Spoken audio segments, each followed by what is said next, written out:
तो 10वीं के विद्यार्थियों, आप सभी की सबसे बड़ी प्रॉब्लम है कि 10वीं के बाद कौन सा सब्जेक्ट चुने।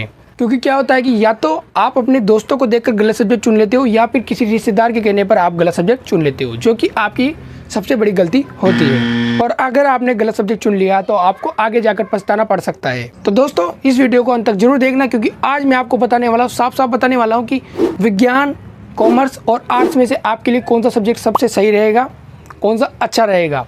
और वीडियो के लास्ट में आपको 2 टिप्स भी बताऊंगा, जिससे आप अपना मनपसंद सब्जेक्ट चुन सकते हो, सही सब्जेक्ट का चुनाव कर सकते हो। तो दोस्तों, पहले बात करते हैं विज्ञान के बारे में। तो विज्ञान में कौन कौन से सब्जेक्ट होते हैं आपके एक तो आते हैं बायोलॉजी, एक आते हैं आपके केमिस्ट्री, एक आते हैं आपके फिजिक्स और एक आता है आपकी मैथमेटिक्स। और भी बहुत सारे सब्जेक्ट आते हैं। और इसी के साथ आपके हिंदी अनिवार्य और इंग्लिश अनिवार्य तो आपके अनिवार्य होती है। ठीक है, ये 2 सब्जेक्ट तो आपको लेने पड़ते हैं। तो ये तो हो गई दोस्तों सब्जेक्ट की बात। अब बात करते हैं कुछ अन्य महत्वपूर्ण बिंदु पे। ठीक है, अगर आपको गणित या विज्ञान पसंद है तो आप विज्ञान ले सकते हो। ठीक है, और साथ ही साथ अगर आप डॉक्टर, इंजीनियर या वैज्ञानिक बनना चाहते हो तो विज्ञान आपके लिए सही विकल्प हो सकता है। ठीक है, लेकिन दोस्तों, आप विज्ञान तो ले लोगे, लेकिन विज्ञान लेने से पहले आपको ध्यान देने की बात यह है कि अगर आपको लगता है कि आप रोज़ और नियमित रूप और मेहनत से पढ़ सकते हो तो आप विज्ञान ले सकते हो। क्योंकि ध्यान रखें, विज्ञान थोड़ा कठिन सब्जेक्ट होता है, इसलिए रोज़ पढ़ाई ज़रूरी है। क्या?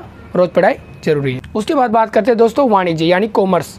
कॉमर्स में कौन कौन से सब्जेक्ट होते हैं दोस्तों? तो कॉमर्स में होता है आपके पहले तो एक अकाउंटेंट्स, दूसरा होता है आपके बिजनेस, तीसरा होता है आपके इकोनॉमिक्स और हिंदी और इंग्लिश आपके अनिवार्य रूप से होती है। ठीक है, आप कोई भी स्ट्रीम ले लो, लेकिन आपकी हिंदी और इंग्लिश तो अनिवार्य रूप से होगी। अब ये तो हो गई सब्जेक्ट की बात। अब बात करते हैं अन्य महत्वपूर्ण बिंदु पे। ठीक है, अगर आपको व्यापार और लेखा पसंद है, मतलब आपको बिजनेस पसंद है, तो आप कॉमर्स ले सकते हो। और अगर आप सीए, व्यवसायिक, बैंक अधिकारी बनना चाहते हो तो आपके लिए कॉमर्स अच्छा ऑप्शन है। खासकर जब आपकी गणना अच्छी हो, मतलब आप कैलकुलेट अच्छे से कर सको।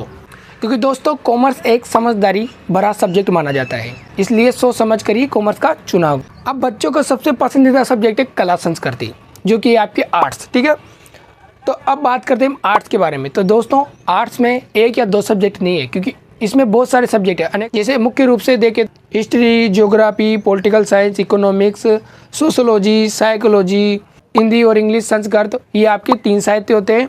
उसके अलावा हिंदी इंग्लिश आपके अनिवार्य रूप से आएगी। ये तो हो गई दोस्तों आपके सब्जेक्ट की बात। अब बात करते हैं अन्य महत्वपूर्ण बिंदुओं पे।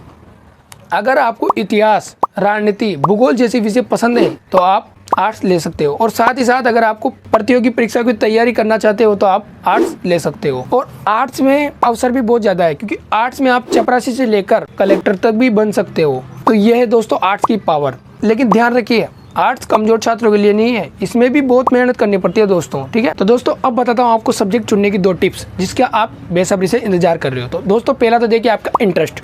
जिस चीज़ में आपका इंटरेस्ट हो आपको वही लेना है।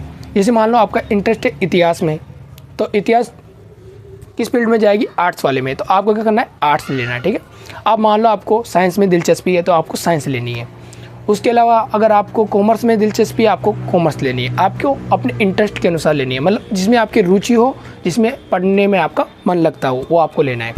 दूसरा पॉइंट है दोस्तों आपका गोल, कि आप क्या बनना चाहते हो। मान लो आप कलेक्टर बनना चाहते हो तो आपको आर्ट्स लेना है। आपको डॉक्टर बनना है तो आपको साइंस लेनी है।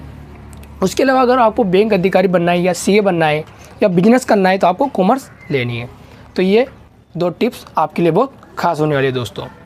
इन्हीं को ध्यान में रख के आपको अपने सब्जेक्ट का चुनाव करना है। और अब सबसे महत्वपूर्ण बात, अंतिम सलाह दे रहा हूँ, आपको विषय का चुनाव दोस्तों को देख कर नहीं करना, आपको अपने इंटरेस्ट, दिलचस्पी और गोल के हिसाब से करना है। तो दोस्तों, कैसी लगी आपको वीडियो? आशा करता हूँ आपको वीडियो अच्छी लगी होगी। अगर वीडियो अच्छी लगी हो तो लाइक करना, चैनल को भी सब्सक्राइब कर लेना, क्योंकि ऐसी वीडियो मैं आपके लिए हमेशा बनाते रहता हूँ। तब तक जय हिंद, वंदे मातरम दोस्तों।